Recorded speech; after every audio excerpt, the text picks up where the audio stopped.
Prvý hlupák. Boris Kollár sľuboval postaviť 20 000 bytov ročne. Vieme, ako to dopadlo. Počet postavených štátnych nájomných bytov 0. Druhý hlupák. Robert Fico.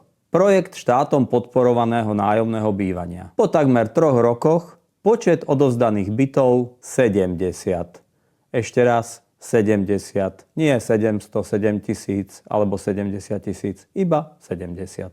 A teraz prichádza na scénu náš tretí hlupák. Áno, je to pán Šimečka. Odchovanec zahraničných škôl, ktorý nič nevie o Slovensku a o Slovákoch a podľa mňa ani nevie, ako vyzerá tehla a čo obsahuje betón. Šimečka, ale ani Dubéci, či Javrová, či Korčok asi nikdy v živote nič nepostavili a určite nič nevedia o tom, ako sa na Slovensku vybavuje stavebné povolenie a už vôbec netušia, ako sa kolauduje. Bolo by zaujímavé vedieť, ako na to, lebo doteraz to nikto nedokázal. Strana Právo na pravdu má presný plán, ako úplne zmeniť situáciu na trhu s bytmi a nastaviť podmienky tak, aby sa každý občan dostal k bytu rýchlo a lacnejšie ako doteraz. Náš plán obsahuje 20 opatrení, ktoré zrýchlia výstavbu a súčasne zmenia situáciu na trhu s bytmi. Ak sa dostaneme po voľbách v roku 2027 do vlády a budeme schopní presadiť naše návrhy, tak do roka uvidíte významné výsledky. To je môj osobný záväzok a sľub všetkým občanom.